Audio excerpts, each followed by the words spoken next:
হাসনাত আব্দুল্লাহ, লুঙ্গি dance কোন সিনেমার গান? এটা ইন্ডিয়ান একটা ভারতীয় ফিল্মের খুব সম্ভবত এটা গান, লুঙ্গি ডান্স। খুব সম্ভবত, আমি নিশ্চিত না, কারণ আমি গানটা শুনেছি কিন্তু কখনো দেখার সুযোগ হয়নি বা দেখিনি। গতকাল রাতে ধানমন্ডি 32-এর আশেপাশে শোনেননি? গতকাল এই বিষয়টি এসেছে, মানে শুনেছি।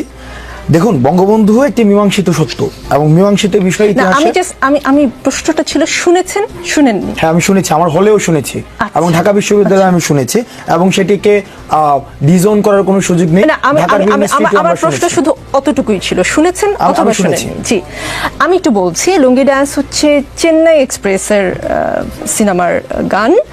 এটা 2013 সালে মুক্তি পেয়েছে সিনেমাটি, এবং এই গানটিতে কণ্ঠ দিয়েছেন হানি সিং নামে একজন গায়ক, এবং এই গানটি রজনীকান্তকে ট্রিবিউট করে এই গানটি করা। মানে তারা তাদের সিনিয়র অভিনেতাদেরও এতটাই সম্মান দেন যে এইরকম একটা বড় সিনেমায় শুধুমাত্র তাকে ট্রিবিউট করে একটি গান করা হয়েছে।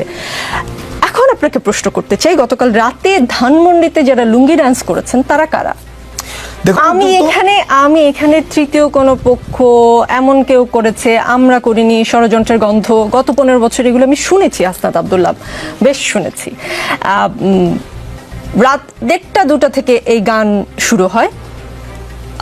আমাদের সংবাদকর্মী ছিলেন সেখানে 2-3 ঘন্টা বা তারও বেশি সময় ধরে চলে।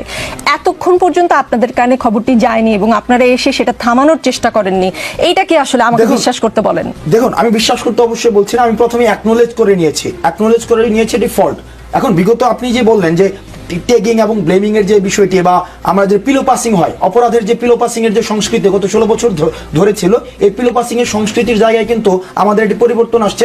আমাদের ফল্ট, লিমিটেশন এবং অ্যাকনোলেজ, আমরা কিন্তু সেটাকে অ্যাকনোলেজ করছি যে না, সেটা আমি শুনেছি। প্রথমে কিন্তু আমি ডিজাইন করতে পারতাম, সেই জায়গা থেকে আমরা সেই জায়গায় আমাদের প্রতিনিধি পাঠিয়েছি, প্রতিনিধি পাঠানোর মাধ্যমে সেটা বন্ধ করার আমরা চেষ্টা করেছি। এবং দ্বিতীয়ত, ওই সময়টিতে আমাদের যারা সমন্বয়কদের মধ্যে যারা হচ্ছে আমাদের ঢাকা কেন্দ্রিক যারা সমন্বয়ক রয়েছে, তারা কিন্তু বর্তমানে প্রায়োরিটির ভিত্তিতে যারা আহত রয়েছে এবং যারা শহীদ হয়েছে তাদেরকে সেবাদানের জন্য আমরা বিভিন্ন জায়গায় ছোটাছুটি করছি।